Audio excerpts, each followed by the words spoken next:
Hello, everybody.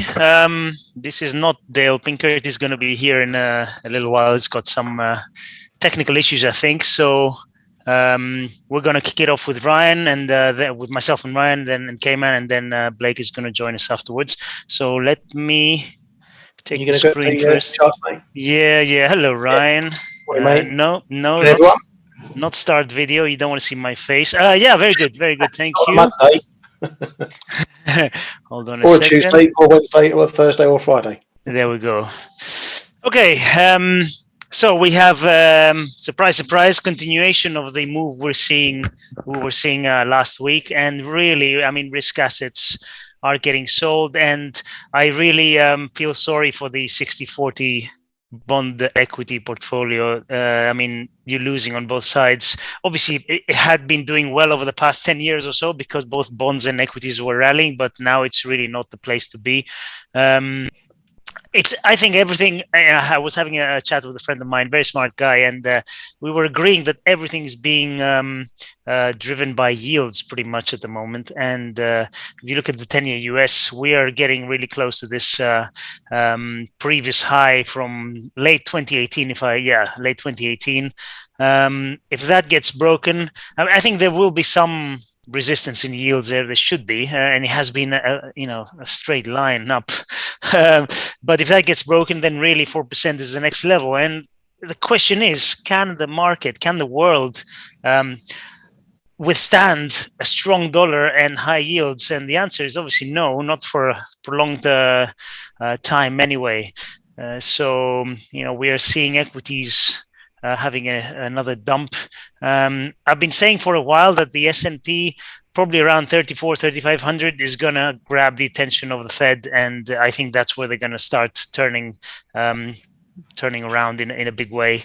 But we still have some way to go, and I was saying this from where we were around these levels up here, 4,500, and 500 points have gone in a flash. And we're now well over 20% from the highs, or around 20% from the highs, let's say. And I don't see what's going to change this move as long as the major central banks are still telling us they're going to be tightening. And even DCB now is starting to turn hawkish because, let's face it, they have to in the face of rising inflation. What's going to stop this? And hey, good morning, Stelios. Good morning. How's it going?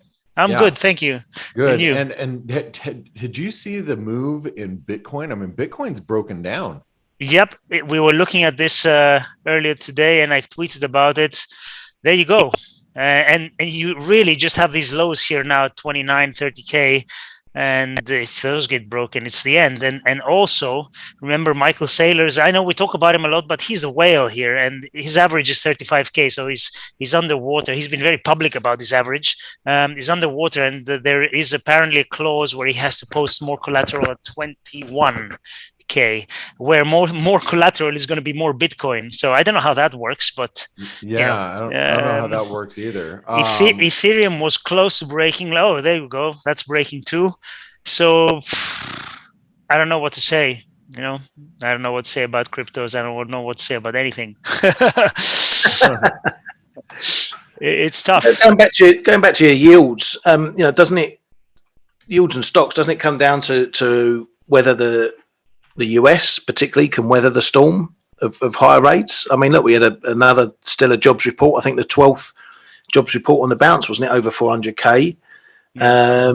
The economy isn't cratering yet. It's still showing signs of pretty good strength, and won't that feed into stocks? Because if businesses are still doing well, there's obviously a break point between yields and rates and when that tips the economy. But I still think that the US can weather that better than the Europe, UK, and others. Let me just say one thing, and you can say whatever you want, which is wrong because what I'm going to say is right. I think there's obviously a lag. Yields have been rising, but there's going to be a lag, and I think the average person's disposable income is going down. That's for sure. Inflation is higher, everything is higher, but wages are not falling in the same magnitude. So you're getting squeezed either way. You know, house prices, rents, everything's going up. Actually, no, house prices are kind of leveling off now, but you know, every cost is going up. So I think this tightening will bring the economy into recession. It has to, especially the pace that they're going now. The question is, when does that happen? You know, how big a lag is there? And I think we're going to see that in the second half of this year. That's my opinion. So that's what I mean. Who gets it worse? I mean, it seems like everyone thinks the UK at the moment is the poster boy for what's going to happen. Let's call it in a stagflation environment. You know, the Bank of England don't know what they're doing. They seem to be a right mess as usual. Hence why the pound's been clobbered. And you know, look at countries like Australia. The Aussie's been clobbered, but you know they're just really coming out. They're still hitting their recovery stride from the virus effect, and you know they've started to raise rates. So you know when you say economies are going to get hit by higher rates, which one's going to go first? Because that's obviously going to impact that currency before the other ones. Yeah. So is it going to be the US first? You know, the Eurozone first, the UK first, Kiwi first? You know, which one's going to get crunched first? By the way, as you're speaking, the dollar is just reversed pretty hard off of the highs from this morning in Europe. We've got the euro that's well above 105.50 now. I just want to share with you guys that some of these moves that are happening. We're coming right into what I've been noticing is wedge resistance. We're right there with the euro. The sterling has bounced pretty aggressively. I mean, we're previous support, current resistance. The Aussie, big reaction off of 70 cents. The dollar CAD is, you know, right up against resistance here at 129.50. Let's see. And by the way, Dale has just, I'll do that. I'll promote him. Thank you very much. But he owes me. Reversal on the dollar CAD at the 129.50. You guys don't remember how big this level is. You have to go all the way back here till December of last year. So a really big move in the dollar right now as we're speaking. Now, this is, you know, I'm going to go back to this conversation. I'm sorry. I just wanted to alert everybody that we are seeing some pretty good moves in the dollar. And I wanted to go back to, I don't know if you saw the week ahead video, Ryan, because I know you were traveling with your football, you know, you were on the football caravan with your team. Don't mention that. They lost. Come on. I know. No, I think I think it's great. He drank extra amounts of beer because of their loss. I mean, that, you know, that happens, right? Yeah, you can't watch him sober. Yeah, right. There you go. So, you know, I was going to pull up this chart really quick, and this is what I talked about during the week ahead video. You know, the last rate hike cycle, you know, the stock market came under pressure when rates started going up, which is natural. You know, everybody's like, oh, you know, the Federal Reserve is tightening monetary policy. Stocks are going to go down. So stocks go down. And then we get this, you know, reversal in equities as rates go higher, because everybody's like, well, you know, if the economy can take higher rates, then, you know, then that means that the stock market should be bought. And, you know, that's just like everybody's attitude. But, you know, here we are hiking rates, and stocks are really a pretty key support. So what do you guys make of that? When rates go higher, stocks, you know, tend to move higher as well. And guys, I can go do this too. You know, we can go back and look at, you know, the last on a weekly basis back in 2004 when we raised rates before the financial crisis, right? Before the housing crisis. I mean, you can see what happened with you know, this is post.com bubble. Think about that, where the Fed, you know, went to basically almost zero, and then you know, here we are. So what are your thoughts there? On the stock market in general, on what? Well, just with rates going higher and eventually stocks go higher. I mean, because you know, people come, you know, they go, well, you know, and remember, this is the conversation that happens on CNBC 3 months from now. And I'm not saying that the market's going to turn higher right at this moment in time. I'm just talking, you know, let's just imagine, you know, here we are, the Fed's raising rates, and some commentator gets on CNBC or Bloomberg and says, well, you know, you know, with us raising rates, that must mean that the Fed is, you know, sees, you know, is very confident in the U.S. economy. So we should be buying stocks. Right? Yeah. Then it becomes that conversation. Yes, that's the old normal, and that's how things used to work. But right. For the so past 13 years, different? It is different in a way. I think first we're going to see with higher rates, we're going to see a big flush. I mean, it's already happening, but we're going to see a flush lower. You have to get rid of all these zombie companies and all these, you know, the zero rates and the QE allowed for misallocation of capital and risk. You know, there was mispricing in general of risk. So I think a lot of that has to be undone first before then we return to the old normal, which is exactly what you described. So yes, I agree with that. But first there needs to be a flush, in my opinion, because you can't have it both ways. You can't have the stock market going up because rates are at zero and then, oh yeah, rates are rising, so the economy is good, so stock market goes up. You can't have it both ways.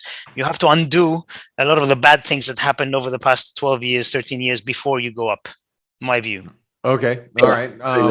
What did you say, Ryan? Yeah, I agree with that. But again, it's as if this time round, when we came out of the financial crisis, the market really didn't believe in the hikes, didn't believe in the end of QE. This is really the end of it, in this period at least. And I think that's been the bigger shock. Plus, we didn't have inflation the last time. 2000, what was it, 15, 16, 17, when rates went up last time, we didn't have this inflation. This is the difference. I know that's different. I wanted to hear what you guys' thoughts were here, because we are obviously, the Fed has turned to a point where we are at a point of no return as far as low rates. Good morning, everybody. Rates are moving high. Hey, how are you guys? So Blake, I wanted to ask you, do you go with the breakdown under that neckline, even though it doesn't have symmetry in time on the head and shoulders? That's the thing. Remember that we've fallen for that before. Let's just let's not forget here when we go, oh, look at the head and shoulder pattern. And that's true. Yeah. And then we push below and then we pop back up. So, I'm watching this here, let me get rid of this. So we need closes under it. Yeah, well, I think this is an important week, and I think it's important not to get sucked into the market today. And this is what I was saying about the week ahead video. It's like Wednesday's CPI data, which, by the way, you guys, we're going to be here live and covering that CPI data as it comes out this week. The CPI data is going to matter. We are looking at CPI coming in less than the last read. I think the market's looking for 8.1% or 8%. And the fact of the matter is if inflation does start to come off, what's the thought process there? What do you think the process is in the market? Stelios, we'll start with you. When that we get lower inflation read than what is expected, what is the market's thought process? If we get a lower print than expected, the market's gonna, as always, try to be cheerful and, oh yes, this is peak inflation, peak yields, that's it, buy everything. That's going to be the immediate reaction, isn't it? Right, that is. And so, Ryan, do you think that if we have inflation and it is burning hot and it comes in, let's just say we match the last print at 8.5%, where the market's looking at 8%, what do you think is going to happen with stocks at that point?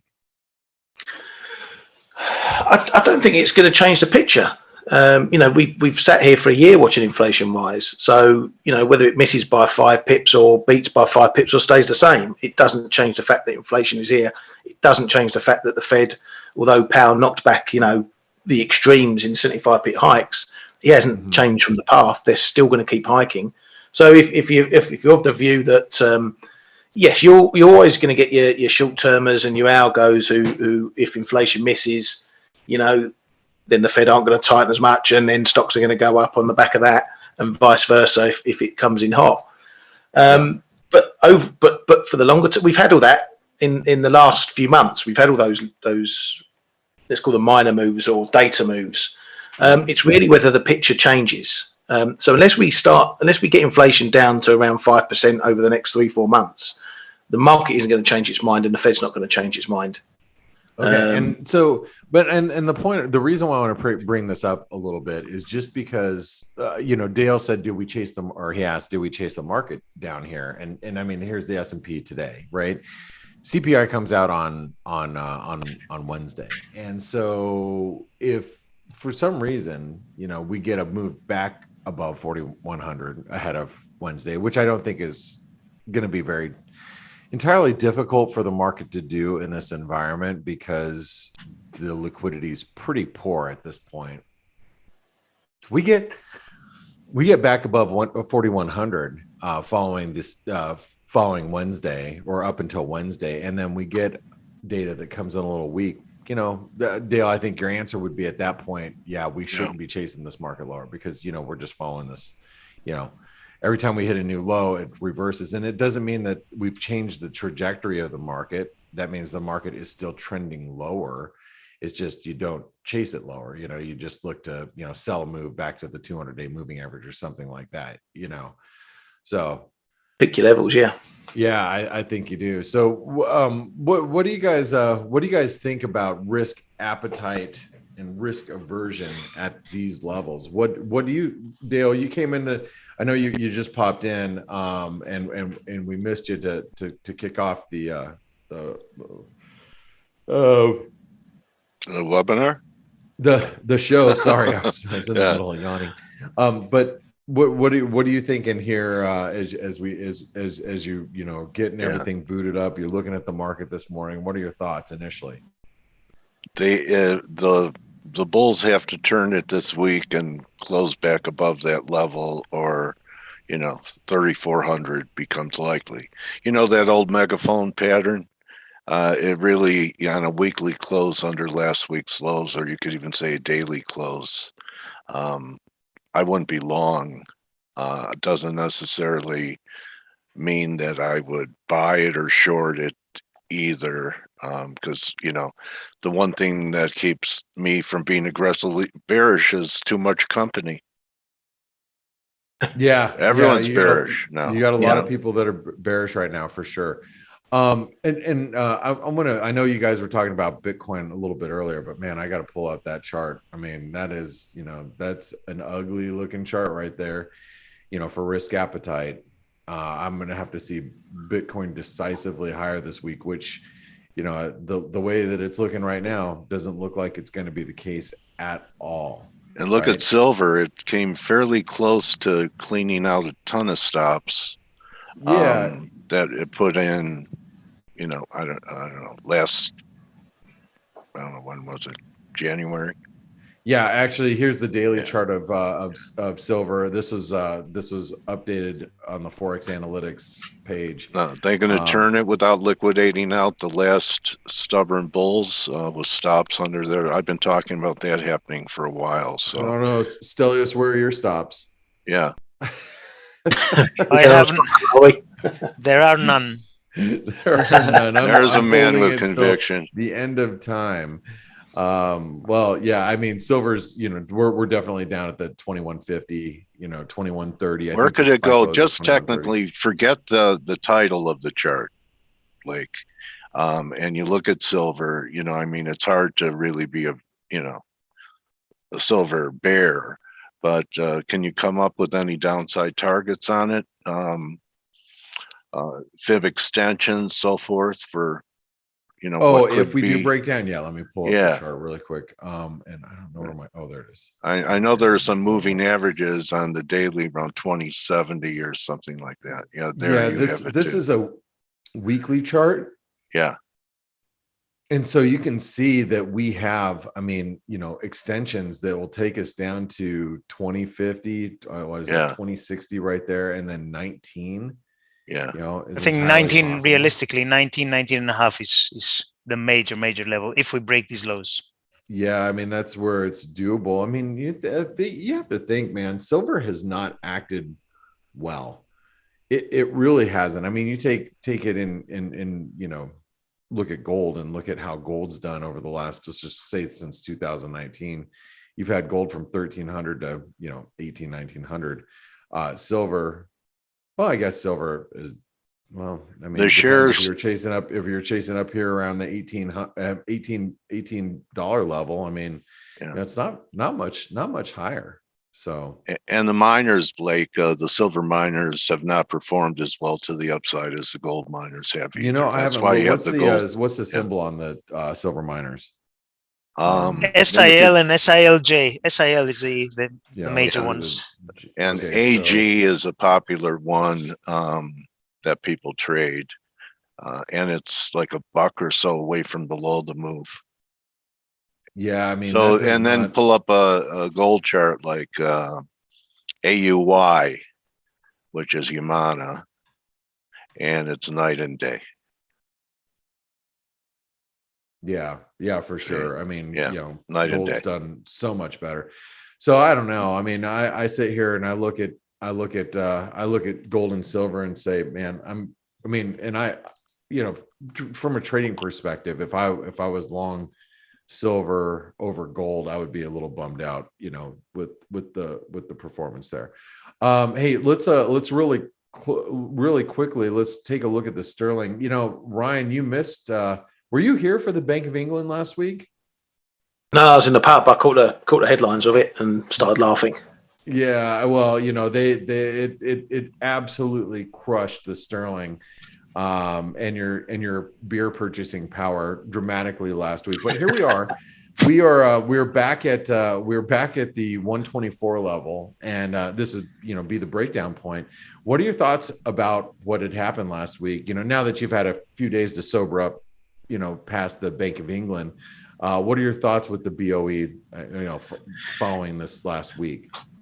Yeah, well, as I said, reading back, it just seems a complete mess. I don't know whether they're saving the economy or going to crunch it. You know, you want a bit of leadership from the Bank of England, yeah, when they had these things, but they just seem to be rudderless, which is a position they've been in many times before. You know, UK is probably the least able to affect inflation via monetary policy than a lot of other countries, because of, you know, so much we import so much, so we get affected by price rises, and you know, the move in the currency is going to be a double whammy for inflation because of that purchasing power.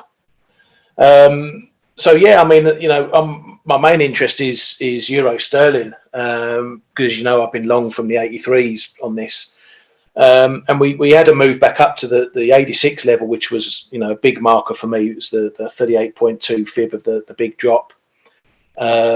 And we got up within touching distance, and it, you know, it held, and so that tells me that we're not quite ready to make a move back up in euro sterling. Yeah, I mean, that was a pretty big rejection there.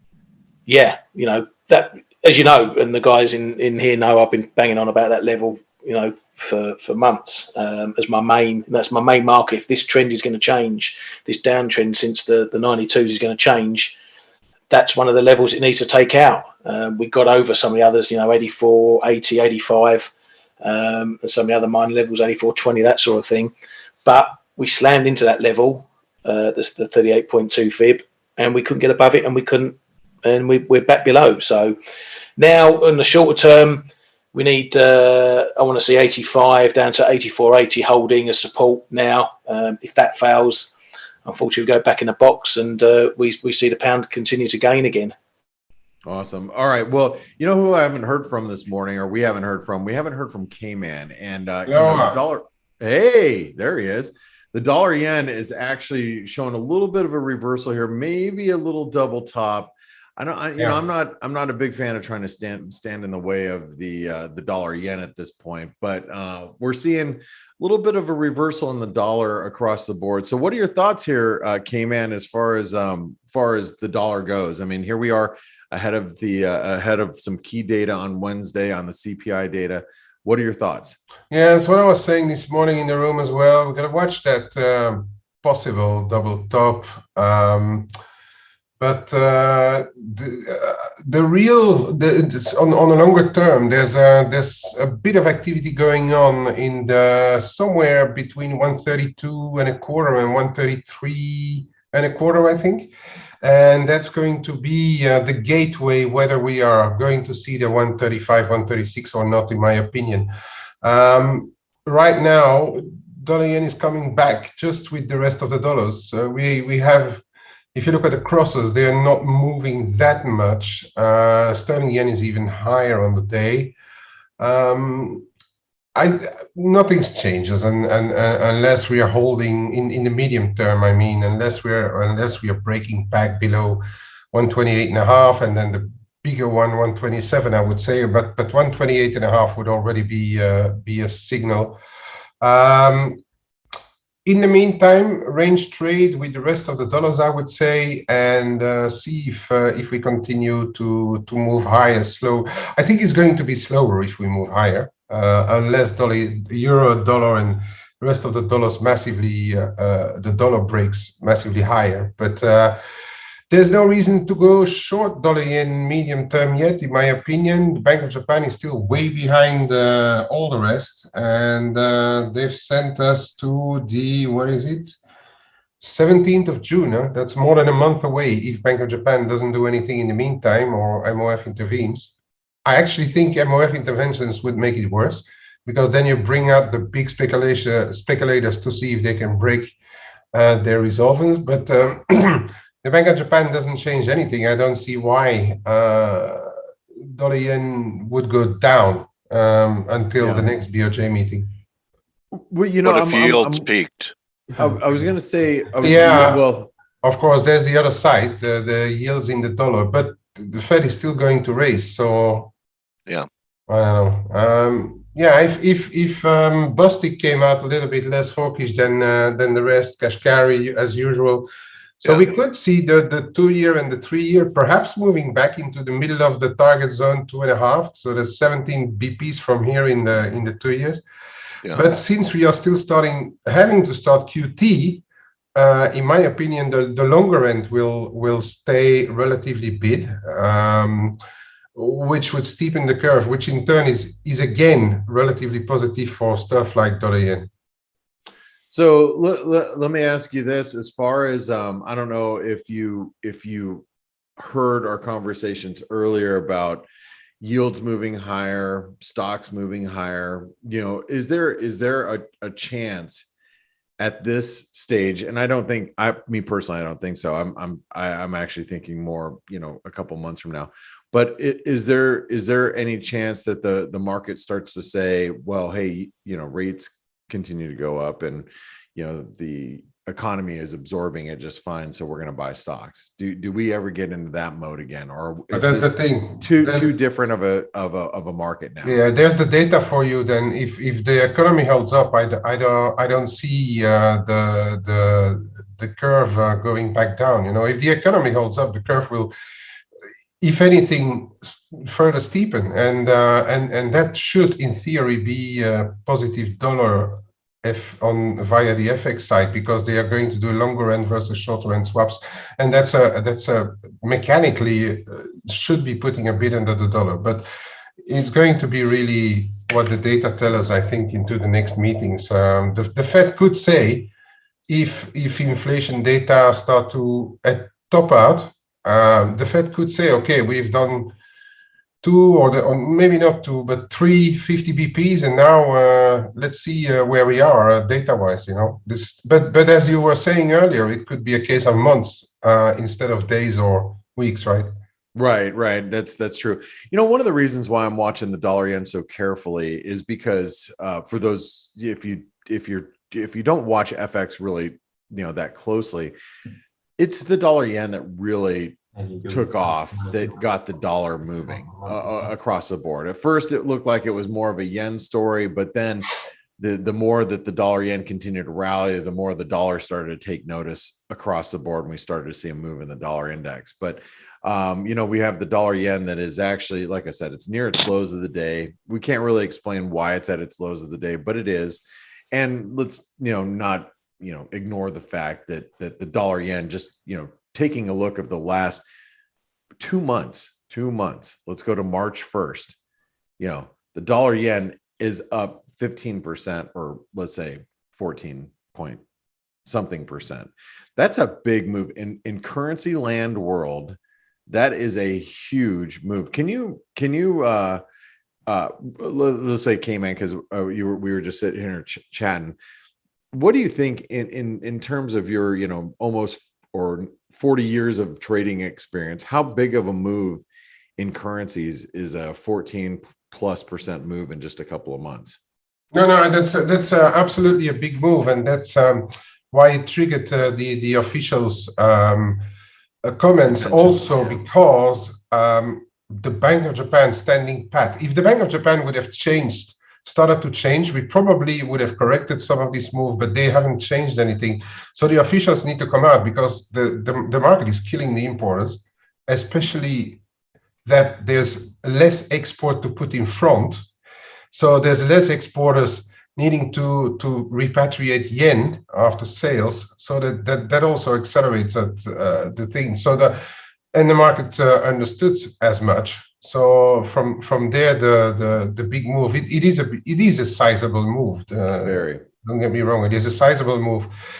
The issue now, I think, that if you look at it globally in the bigger picture, imagine that the MOF steps in and starts to sell dollar yen aggressively to protect the importers.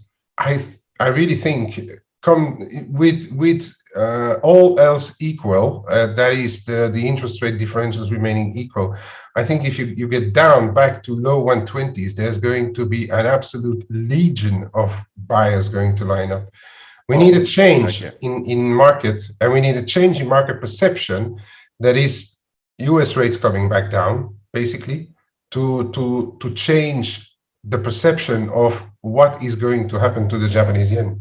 Right. Okay. And you know what? I just looked at the time and I just realized, Dale, we are bleeding into Clive's time right now. So Can you promote him for me, Blake? I'm sorry. Yeah. Let me do that. And I apologize. I'll do that. I'll do that. Okay. Thank you. Still, you're being promoted. But, we haven't even told you. I don't see him. It's on top. Clive Lambert. Oh, sorry. Yeah, I got it. Sorry. And while Stelios is doing that, I just want to mention to everybody, thank you very much for being part of the F.A.C.E webinar every day and part of our experience. And make sure you check out the Trader Funding Program. That is our webinar sponsor of the day. And if you want a quick video, 2-minute video, just watch the very bottom there.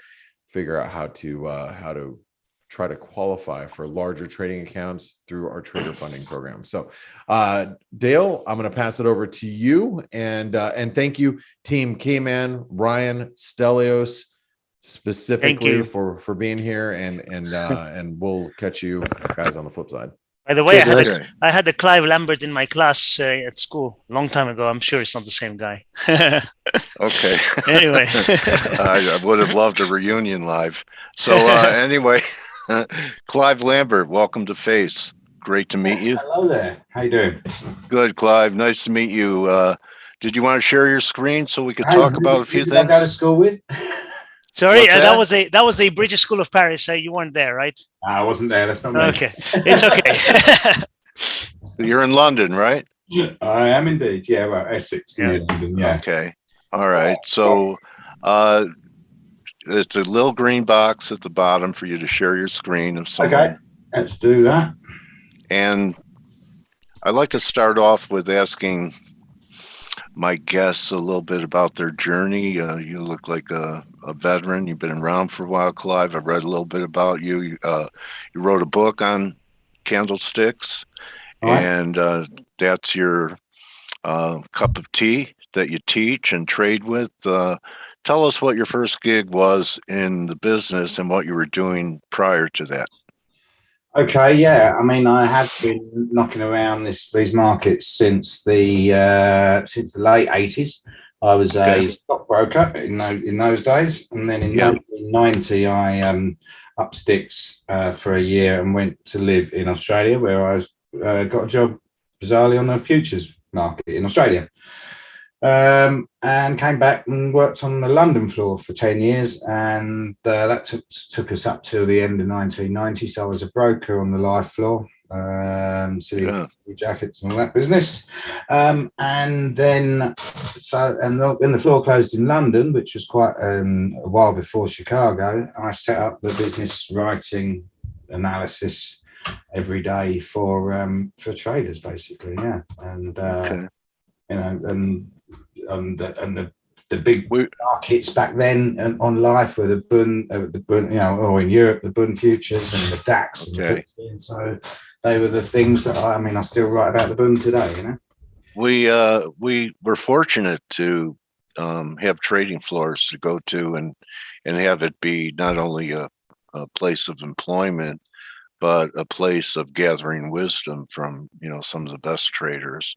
I'm not saying everyone just because he had a seat was a great trader. A lot of people blew out, but you know, there was kind of a fraternity of traders, and you were getting a lot of information and learning different styles. Absolutely. Were you a technical trader then, or were you just trading the paper flow? Well, so I'd never actually traded in the pits on life. I was a broker. Okay. All right. Broker, and I was a broker on the Euromarks, which was a short term. You know, and my journey was a little bit along the lines of I want to say something sensible to my clients each day, but the fundamentals to me and to quite a lot of people on the floor at times didn't really make, you know, we couldn't make head nor tail of it. The fundamentals, you know, the price would do the opposite to what the fundamentals suggested, if you like. You know, I think that was one of my light bulb moments, maybe sitting saying to one of the local traders, you know, one of the guys who's been around for years, that hang on a minute, that number's just come out, and it's you know, that's a bullish number, but the market's going down. And he said, well, the market doesn't want to go up, does it? Yeah. And then you suddenly think, you know, so does it matter? Why are we worrying about why things are going up and down? Let's just look at the price, basically. And that was sort of that's the start of my journey, I'd say. Did you notice stop hunts and audible roars from the floor when they would run them? Yeah, absolutely. I mean, it's no coincidence that the amount of trade going through, you know, is even today called volume. You know, and that was you could tell when something was going on the floors because the volume went up. And right. You know, I do remember one particular occasion when the volume only went up by a slight murmur. There was a surprise rate hike by the Bank of England at lunchtime, and volume only went up a little bit because everyone was over the pub. And it was when I very first started.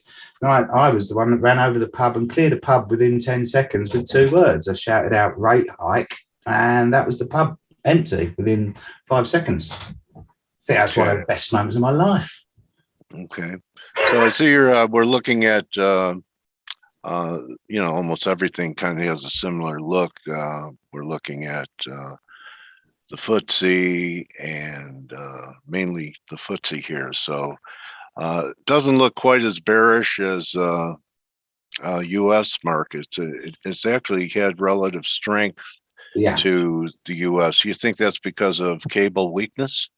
A little bit of that, I think, but not really. I mean, a lot of stocks in the FTSE are international stocks. There's a lot of energy stocks in there as well. Okay, all right. So heavily, there's a heavier weighting of energy stocks because they used to be here in the U.S. and they dropped to like, I don't know, 10% of like the S&P. Yeah, from being like 30 during the bear markets. Yeah, I mean, the biggest stock in the FTSE is Shell. So you know, there's a and then we've got Shell and BP. They're pretty, you know, fairly big. Oil and gas. You do much in currencies or mainly stock indexes? Well, my main speciality is commodities, to be honest. That's what clients are. But I do. I mean, I look at. So what I've started doing in the last, I used to look at currencies. I used to look at all sorts of things. But and then the client base got very much stripped back to commodity people in the oil and gas and energy. But and that's almost coming a little bit full circle now. I've started looking at Forex again because those clients want to know, you know, they've got Forex exposure that they want to talk about, you know. So what are you thinking here on the euro? We go for the 103 level first, or could we be turning here?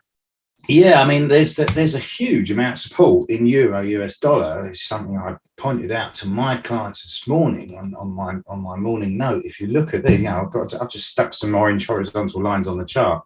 For me, The simpler the better, you know. And yeah, I believe that. you know, there's a low there, a low there, Right. there's a low, and there's a low, and I've got an orange line on each one, and that says 103.50 to 105.50 is an enormous area of support.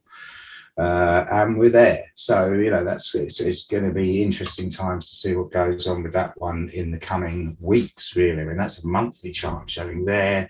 If we look at the weekly, I don't know, you know, all we've got on the weekly is a doji last week and a little bit of downside rejection today so far. Daily chart is just a bit messy, to be honest, you know. So way overdue. Before that's reversing, but we are at support.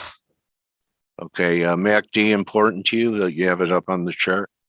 MACD, yes. I mean, there we go. We've got a negative MACD on the daily. Right. It's one of the things I do look at for confirmation. It's bearish weekly, and I'm sure it's bearish on the monthly. Yeah, it's bearish on all those time frames. So I noticed you had you in chat. You put your 61.8 target on silver. Can we take a look there? I mean, silver's been outperforming. Gold silver ratio's been, you know, on a tear. Do you use the gold silver ratio for timing? I don't, to be silver honest. Entries? No, most of my clients trade in the individual products, and so I tend to take an attitude of I will just analyze each chart on a standalone basis and leave any comparisons and things like that to the clients.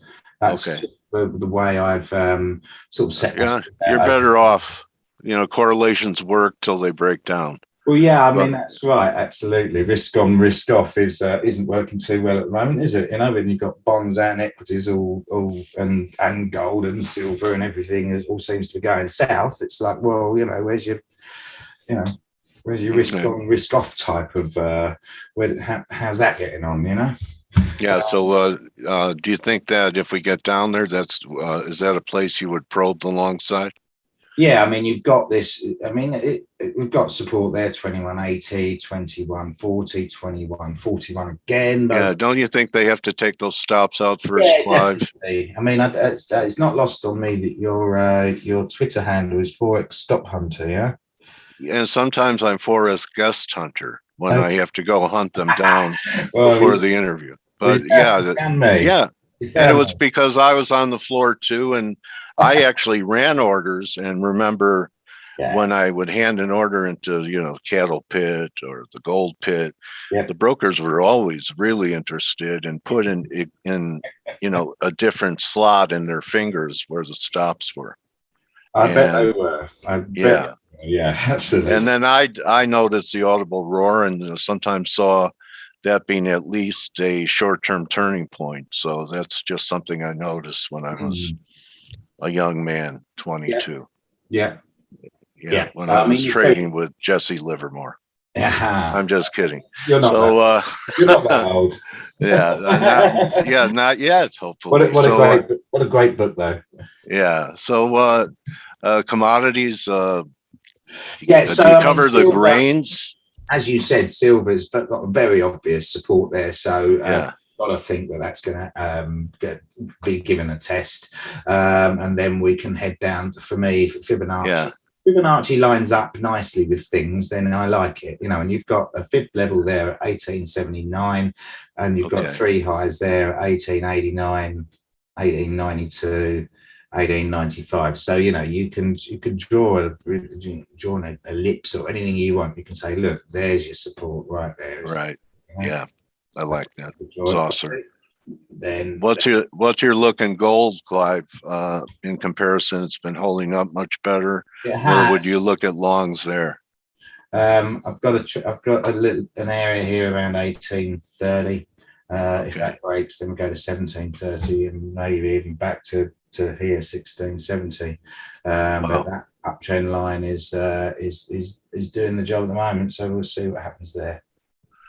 Okay, how about the breakout line that it came out of? Where would that come in? Around 1800? Yeah, you know that triangle line you have on the gold. Yeah, there. Yeah, 1816 is the broken up downtrend. Yeah, so it's all in a ballpark there, isn't it? So were you able to participate in the ag rally in anything that grows has become a beanstalk, like Yeah, Jack do you and the know what? I Beanstalk. haven't looked at these charts for a while. I don't even know whether They've been leading the way for the inflation part of the equation.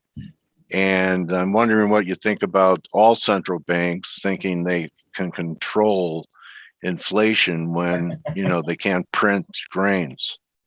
I know, right? Yeah, so I mean, how even if we're at a 10% rate and they crush everything else, do you think that would have an effect on wheat and corn and sugar and coffee and cotton and natural gas? No, Maybe. probably not. No, I'm detecting your thinking, and I'm agreeing with you. We've got some sort of and yeah, I mean, these charts do look a lot of the charts, and they look a bit like some of the metals charts as well, some of the base metals. Things like, copper and tin, they are starting to look like they're turning over now. Yeah, copper's had a pretty good pullback. Yeah, I mean, I was looking at tin today, I think. But maybe it's on. Were you on the exchange that had the problem with the tin? No, the nickel. That's the metals exchange. That's the right old mess, isn't it? Yeah. Yeah. Ever hear? I mean, in my career, I never heard of trades getting canceled like that. No, I know, and it was it's quite dramatic, to be honest, what's gone on there, and quite messy. Yeah, it was a nickel. It was actually recently it was nickel that was the. I like your charts, Clive, and your descriptions are perfect for people that don't have a lot of time to get the whole gist. You get right to the bottom line of this stuff. So yeah, I think it's important to. I think a chart should be helpful rather than a hindrance. I think quite often you see charts with a load of stuff and information on there, and it can really paralysis by analysis kind of thing, whereas I prefer to try and sort of pick out the 3 or 4 important things and then just highlight them and try and keep it simple, basically. Okay. I noticed, I believe it was when I was going through your Twitter feed, is Futures Tech has an association with a bigger outfit. Do you know what I'm talking about? You mean the Society of Technical Analysts? That could be it, or some huge broker or somebody. That's not. No, I'm not involved with the broker. I used to have there was a broker in London here that used to send out some of my analysis to their clients. Okay. All right. Years back. I just wanted to, get a clear picture on your business model. I am on the. I used to be on the. Just left actually the board of the UK Society of Technical Analysts. So we, that's maybe what I thought you were looking at. Yeah. Well, Elon Musk hired you away to go on the Twitter board for him. So here we are, Clive, going into, the end of spring. Summer's, about a month or so off. What is your, biggest takeaway with what's happening in the markets? Are we breaking down? And someone said cricket season. Are we breaking down? The S&P is going to break down under 4,100 and maybe decline another 10-20%. That 41 number is pretty. This weekly chart for the S&P has got an area here at 38, 38.30. There's 2 Fibonacci levels right around the same area. And that's a 38% retrace on that too. 38% of March 20 to January. And then the last leg of that was from October 20. And the 61.8 of that comes in at similar levels. So for me, but this is breaking down for sure. Is it head and shoulders? I heard the guys discussing this earlier. If it is, that's the neckline. Okay, because the head and shoulders has a very clear set of rules. 3 highs, the middle one's the highest. So this is your shoulder. There's your head. There's your shoulder. I see so many people drawing head and shoulders necklines wrong. But the rules are very simple. And yes, it can be downsloping. There is the neckline. We're still above it as of right now.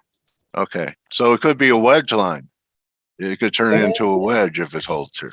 Yeah, I guess so. I mean, I think because you could draw a line off the top two highs, and with that line you have at the bottom, it'll look kind of like a wedge, or see, it's got that little wedge look to it. Yeah.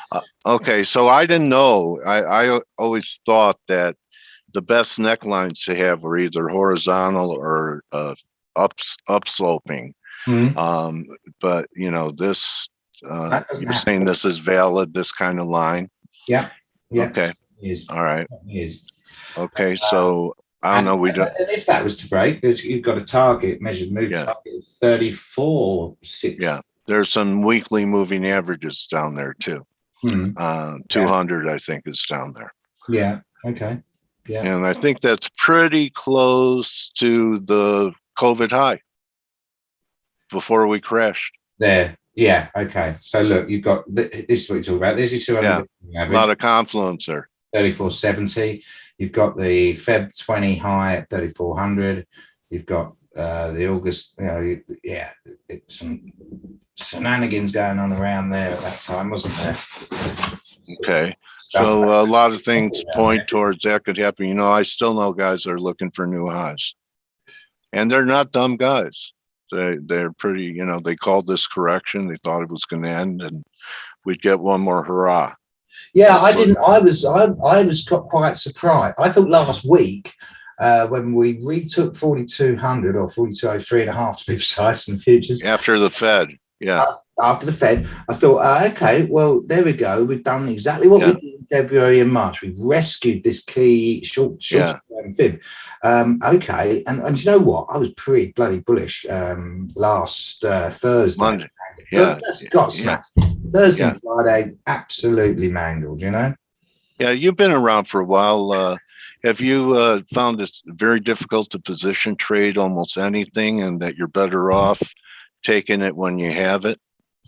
Not anything, because there are certain markets that have behaved really, really, really nicely. I mean, I think, you've got some trends in things like bunds, and also okay. Oil's been pretty well behaved most of the time. Gas markets are, huge move.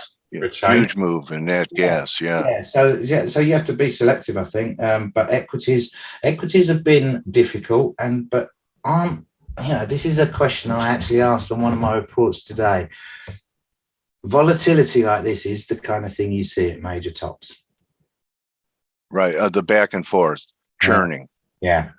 Oh, yeah, I heard an expression once. It goes like this, is that markets bottom in silence and top with violence. Yeah. You could use it if you ever want to. $10 every time you use it. I'm writing that down right now. I know you are. Nothing I have is original anyway, Clive. So, really a pleasure meeting you. You want to show people where they could find you? I know your Twitter handle is @FuturesTech. Yeah, I've got a website, Futures Tex. It's got an S in the middle and an Tex. Yes, okay. That's what the website looks like. Got some nice little windmills on there. One of our traders, I saw her Skype, says that you have friends in common. Amanda Sweeney.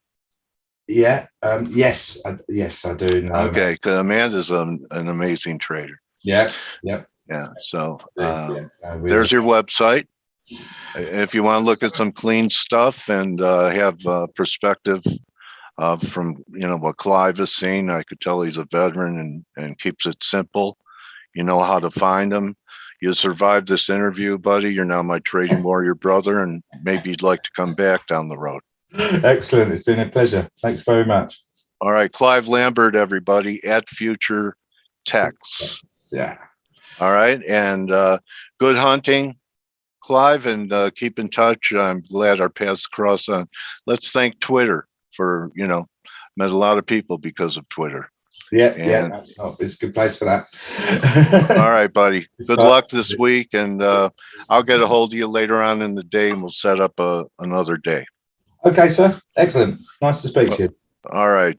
And now remember, everyone, I know you saw some great technical work between the team and Clive, but don't just count your pips, count your blessings. And I'll see everyone tomorrow for Turnaround Tuesday.